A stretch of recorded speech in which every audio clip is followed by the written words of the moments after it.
కాణిపాకం చిత్తూరు జిల్లా ఐరాల మండలంలోని ఒక గ్రామం. ఈ పుణ్యక్షేత్రం బాహుదా నది ఉత్తరపు ఒడ్డున తిరుపతి బెంగుళూరు జాతీయ రహదారిపై చిత్తూరు నుండి 12 కిలోమీటర్ల దూరంలో ఉంది. కాణిపాకంలో ఇక్కడ అనేక ప్రాచీన దేవాలయాలు ఇక్కడే ఉన్నాయి. ఇక్కడ జనమేజయుడు కట్టించిన ఒక పాత దేవాలయం ఉన్నది. మణికంఠేశ్వర ఆలయాన్ని చోళరాజైన రాజరాజేంద్ర చోళుడు కట్టించాడు. ఈ ఆలయంలోని అద్భుతమైన శిల్ప సంపద చోళ శిల్పికర్తగా కార్ఖానంగా పిలువబడుతుంది. ఇటీవల కాలంలో వరసిద్ధి వినాయక స్వామివారి దేవస్థానం ఇక్కడే కొలువై ఉన్నది. కాణిపాకం చరిత్ర మొత్తం ఇప్పుడు మనం తెలుసుకుందాం. కాణి అంటే పావు ఎకరా మడిభూమి లేదా మాగాని అని అర్థం. పారకం అంటే నీళ్లు, అంటే పొలములోకి నీళ్లు పారడం. చరిత్ర ప్రకారం ఒకప్పుడు ముగ్గురు అన్నదమ్ములు ఉండేవారు. వారు ముగ్గురు 3 రకాల అవిటితనంతో బాధపడేవారు. అందులో ఒకరికి గుడ్డి, ఒకరికి చెవుడు, ఒకరికి మూగ. ఈ 3 అవిటితనంతో బాధపడేవారు. వారికి ఉన్న చిన్న పొలంలో పని చేసుకుంటూ కాలం గడిపేవారు.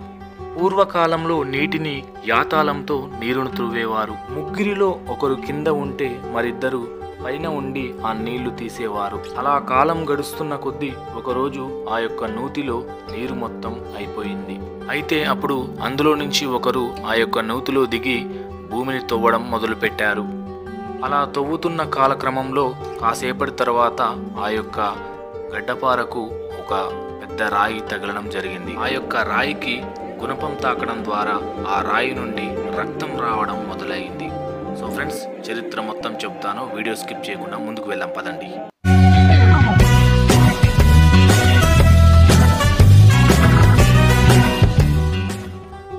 Hi hello friends, welcome back to it's me Hindu vlogs. ఈరోజు వచ్చేసి మనం చిత్తూరు జిల్లాలో ఉన్నటువంటి కాణిపాకం దేవాలయాన్ని దర్శించుకోబోతున్నాం. సో ఫ్రెండ్స్, మనం తిరుపతి వెళ్ళే రోడ్డు మార్గంలోనే ఈ యొక్క కాణిపాకం దేవాలయం మనకు దర్శనమిస్తుంది. ఈ యొక్క కాణిపాక దేవాలయాన్ని మనం దర్శనం చేసుకోవడం మనకు ఎంతో పుణ్యం కలుగుతుందని ఒక మంచి నమ్మకంతో మేమైతే ఈ యొక్క కాణిపాకం వెళ్తున్నాము. సో ఫ్రెండ్స్, మీరైతే కాణిపాకం దేవాలయాన్ని ఎవరైనా దర్శనం చేసుకుని వారుంటే డెఫినెట్గా ఈసారి తిరుపతి వెళ్ళినప్పుడు రిటర్న్లో కానీ వెళ్ళే మార్గంలో కానీ ఈ యొక్క దేవాలయాన్ని దర్శనం చేసుకోండి. చాలా అంటే చాలా బాగుంటుంది. ఈ గుడి యొక్క ప్రాముఖ్యత, విశిష్టత మొత్తం నేను మీకు డెఫినెట్గా చెప్తాను. వీడియోలు మాత్రం స్కిప్ చేయకుండా చూడండి. అలాగే మన యొక్క ఇట్స్ మీ హిందూ యూట్యూబ్ ఛానల్ని సబ్స్క్రైబ్ చేసి మనకు సపోర్ట్ చేయండి ప్లీజ్. సో ఫ్రెండ్స్, ఇంకా లేట్ చేయకుండా వీడియోకి వెళ్ళిపోదాం. ముగ్గురు నుంచి వెళ్ళి ఒకరు గుణపంతో బావిని తవ్వుతుండగా ఒక రాయి నుంచి వెళ్ళి రక్తం వచ్చిందన్నమాట మనం ముందు చెప్పుకున్నాం. అయితే ఆ యొక్క రాయి నుంచి వెళ్ళి వచ్చిన ఆ రక్తం బావి నిండా నీరు రావడం మొదలయ్యింది. బావి మొత్తం ఆ రక్తంతో నిండిపోయింది. అప్పుడు వెంటనే ఆ యొక్క విఘ్నేశ్వరుని మహిమతో ఆ ముగ్గురికి ఆ అవిటితనం వెళ్ళిపోవడం జరిగింది. వాళ్ళు మంచిగా అయ్యారు. ఈ విషయాన్ని తెలుసుకున్న గ్రామస్తులు తండోపతండాలుగా ఈ యొక్క బావి దగ్గరికి రావడం జరిగింది. ఇంకా తవ్వాలని నిర్ణయించుకున్నారు గ్రామస్తులు. కానీ వారి ఆశ నిరాశ అయ్యింది. అందులో నుంచి స్వయంభూ వినాయకుడు ప్రత్యక్షమయ్యాడు. ఈ యొక్క మహిమను చూసిన ఆ యొక్క గ్రామస్తులు ఆయన స్వయంభూ వెలిశాడు కాబట్టి ఆయన స్వయంభూ విఘ్నేశ్వరుడు అనిగా కొలుస్తున్నారు. స్వయంభుగా వెలిశాడు కాబట్టి భక్తులందరూ అప్పుడు అక్కడ ఉన్నటువంటి ఆ యొక్క దేవునికి కొబ్బరికాయలు కొట్టి వాటితో అభిషేకం చేశారు. ఆ యొక్క గ్రామస్తులు కొబ్బరికాయలు కొట్టి అభిషేకం చేయడం ద్వారా ఒక చిన్న నదిలాగా ఆ నీరు ప్రవహించింది.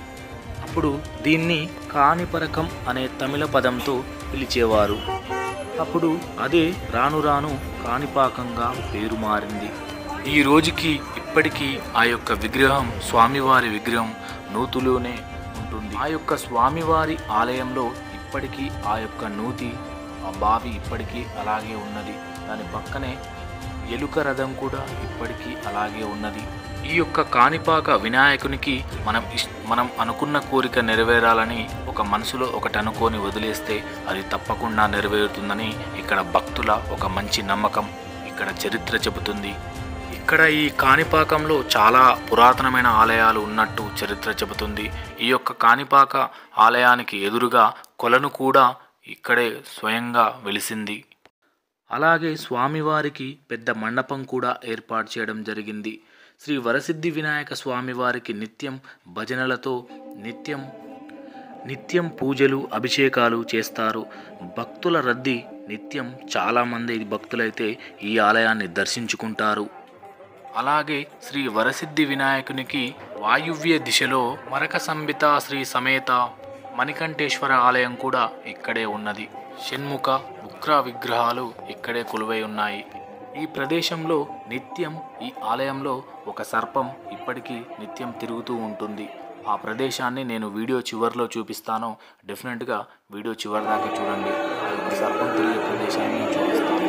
ఆ యొక్క సర్పం పేరు నాగుపాము. ఎవరికి చిన్న హాని కూడా చేయలేదని భక్తులు నమ్మకంతో చెప్తున్నారు. ఆ యొక్క సర్పం ఇప్పటికీ ఎవరికి చిన్న హాని కూడా చేయలేదు. ఆ యొక్క సర్పం ఎంతో మహిమగలదని లేదా దేవుని ప్రతిరూపం అని ఇక్కడ చెబుతుంటారు. ఆ యొక్క పాము పడగపై మణి కూడా దర్శనమిస్తుందని ఇక్కడ భక్తులైతే చాలామంది చెబుతున్నారు. మరి ఈ యొక్క ఆలయాన్ని 11వ శతాబ్దంలో నిర్మించారని చరిత్ర చెబుతుంది. ఈ యొక్క ఆలయాన్ని 11వ శతాబ్దానికి సంబంధించిన చోళరాజు మహోత్తమ రాజు ఇది నిర్మించారని చరిత్ర చెబుతుంది. అదేవిధంగా శ్రీ వరసిద్ధి వినాయకునికి ఆలయానికి తూర్పు దిశగా ఈశాన్య దిశలో శ్రీ వరదరాజస్వామి వారి ఆలయం కూడా ఇక్కడే కొలువై ఉన్నట్టు మనకు కనిపిస్తుంది. అదేవిధంగా పూర్వం జనమేజయుడు సర్పయాగం చేసిన తర్వాత శ్రీ మహావిష్ణువు అతనికి కలలో కనపడి శ్రీ వరదరాజస్వామి వారి ఆలయాన్ని కట్టించమని కలలో ఆజ్ఞాపించడం చేత అక్కడ ఈ ఆలయాన్ని నిర్మించడం జరిగింది. ఇక్కడ మనకు ప్రతిదీ చరిత్ర చెబుతుంది. మనకు ఆనవాళ్ళు కనిపిస్తుంటాయి. ఈ యొక్క కాణిపాకం పుణ్యక్షేత్రంలో ఆంజనేయ స్వామి వారి ఆలయం కూడా ఇక్కడే కట్టించారని మనకు కనిపిస్తుంది. అదేవిధంగా వరదరాజస్వామి వారి ఆలయంలో నవగ్రహాలకు అద్దాల మేడ కూడా ఇక్కడ ఉన్నది. ఈ యొక్క కాణిపాకం అనే గ్రామం వివిధ దేవాలయాలతో చాలా వరకైతే నిండి ఉన్నది. ఈ యొక్క గ్రామంలో ప్రధానంగా వరి, చెరుకు, మామిడి ఇలా చాలా పంటలైతే పండిస్తుంటారు. అదేవిధంగా కూరగాయలు కూడా ఇక్కడ పండిస్తారు. కాణిపాకంలో స్వయంభుగా వెలిసినటువంటి ఆ యొక్క విఘ్నేశ్వరునికి 1000 సంవత్సరాల నాటి చరిత్ర కూడా ఉన్నదని మనకు చరిత్ర చెబుతుంది. ఈ యొక్క గర్భగుడిలో స్వామివారు అప్పటి నుంచి ఇప్పటి వరకు సజీవ మూర్తిగా వెలిసిన ఈ యొక్క స్వామివారు సర్వాంగ సమేతంగా ఇప్పటికీ పెరుగుతుంటారు. ఆ యొక్క విషయానికి ఇప్పటికీ ఎన్నో నిదర్శనలు మనకు కనిపిస్తుంటాయి, ఇక్కడ ఉన్నాయని మనం తెలుసుకోవచ్చు.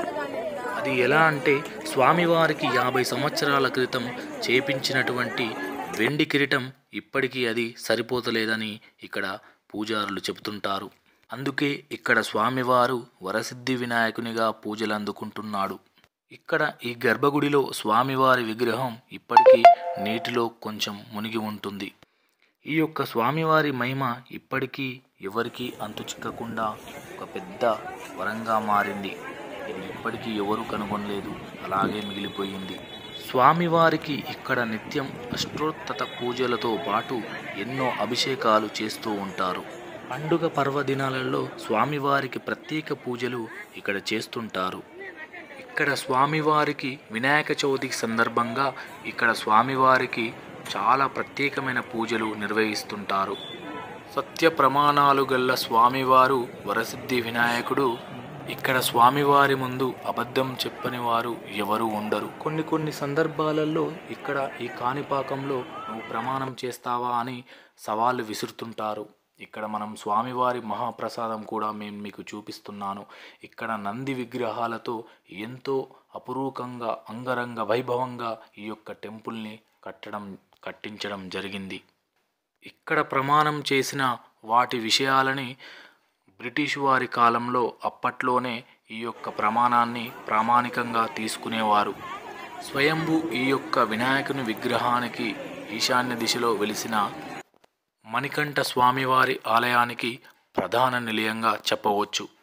అదే కాలంలో ఇక్కడే నిర్మించబడిన శ్రీ వరసిద్ధి వినాయకుని ఆలయంతో పాటు వరదరాజుని ఆలయం, మణికంఠ ఆలయం కూడా నిర్మించారని ఆ యొక్క చరిత్ర మనకు ఇప్పటికీ కనిపిస్తుంది.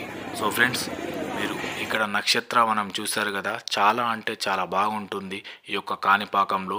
డెఫినెట్గా మీరు ఈ కాణిపాకం దర్శించుకున్నప్పుడు ఈ వీడియోలో నేను చూపించిన ప్రతి ఒక్క ప్రదేశాన్ని మీరు తప్పకుండా దర్శనం చేసుకోండి. చాలా అంటే చాలా అద్భుతంగా ఉంటుంది ఫ్రెండ్స్. చూశారు కదా ఈ యొక్క కాణిపాకం గణపతి నిగూఢ రహస్యం ఎంత అద్భుతంగా ఉందో. కొలను, ఇక్కడ ఉన్నటువంటి దేవాలయాలు, అదేవిధంగా ఈ యొక్క కాణిపాకం గర్భగుడి నిగూఢ రహస్యం. అలాగే మనం హైదరాబాద్ నుంచి వెళ్ళి కాణిపాకం వెళ్ళాలంటే చాలా బస్సెస్ అయితే ఉన్నాయి. అలాగే చిత్తూరుకి ట్రైన్స్ కూడా చాలా ఉన్నాయి. మనం తిరుపతి వెళ్ళే రోడ్డు మార్గంలోనే తిరుపతి వెళ్ళిన తర్వాతకైనా రిటర్న్లో మనం కాణిపాకం దర్శనం చేసుకోవచ్చు. లేదంటే మొదటగా ఈ కాణిపాకాన్ని దర్శనం చేసుకొని మనం నెక్స్ట్ తిరుపతికి వెళ్ళొచ్చు. చిత్తూరుకి అయితే నెంబర్ ఆఫ్ బస్సెస్, ట్రైన్స్ అయితే ఉన్నాయి. సో ఫ్రెండ్స్, మీరు హైదరాబాద్ నుంచి వెళ్ళి కానీ ఇంకా వివిధ ప్లేసెస్ నుంచి రావాలంటే చాలా బస్సెస్ అయితే ఉంటాయి. సో ఈ అద్భుతమైన కాణిపాక దేవాలయాన్ని దర్శనం చేసుకోవడం మనకు ఎంతో పుణ్యం కలుగుతుంది. ఇక్కడ మంచి నమ్మకంతో మేమైతే ఈసారి బ్రహ్మోత్సవాలు జరిగాయి కాబట్టి మేము కార్తీక మాసంలో ఈ యొక్క స్వామివారిని దర్శనం చేసుకున్నాము. స్వయంభూ శ్రీ కాణిపాక విఘ్నేశ్వర మహారాజుని దర్శనం చేసుకున్నాము. సో ఫ్రెండ్స్, అలాగే మా యొక్క ఇట్స్ మీ హిందూ యూట్యూబ్ ఛానల్ని సబ్స్క్రైబ్ చేసి సపోర్ట్ చేయండి. లైక్, షేర్, కామెంట్ మాత్రం డెఫినెట్గా చేయండి. అలాగే సబ్స్క్రైబ్ చేసిన తర్వాతకి పక్కనే ఉన్న బెల్ ఐకాన్ని క్లిక్ చేయండి. మేము పెట్టే ప్రతి ఒక్క వీడియో మీకు నోటిఫికేషన్ ద్వారా వస్తుంది. సో ఫ్రెండ్స్, ఇలాంటి మంచి మంచి వీడియోలు, హిస్టరీ ఆఫ్ వీడియోస్, అలాగే ఇంకా ఎన్నో అద్భుతమైన వీడియోలు మేము మీకు చేసి చూపిస్తాము. మిమ్మల్ని ఎప్పుడు ఎంటర్టైన్మెంట్ చేయడమే మా యొక్క ఛానల్ ఉద్దేశం. సో ఫ్రెండ్స్, మరి ఉంటాం. మరి మీ అందరు మాకు సపోర్ట్ చేయడం ద్వారా ఇంకా మరెన్నో వీడియోలు మీకు చేసి చూపిస్తాము. సో ఫ్రెండ్స్, ఉంటాం. మరి చివరిలో అయితే సబ్స్క్రైబ్ చేయడం మాత్రం మర్చిపోకండి. అలాగే మీకు ఈ కాణిపాకంలో ఏం నచ్చిందో కామెంట్ రూపంలో కామెంట్ చేయండి. ఇక ఉంటాం. మరి నెక్స్ట్ వీడియోలో మళ్ళీ కలుద్దాం. మంచి వీడియోతో మళ్ళీ కలుద్దాం. ఓకే, బాయ్ మరి.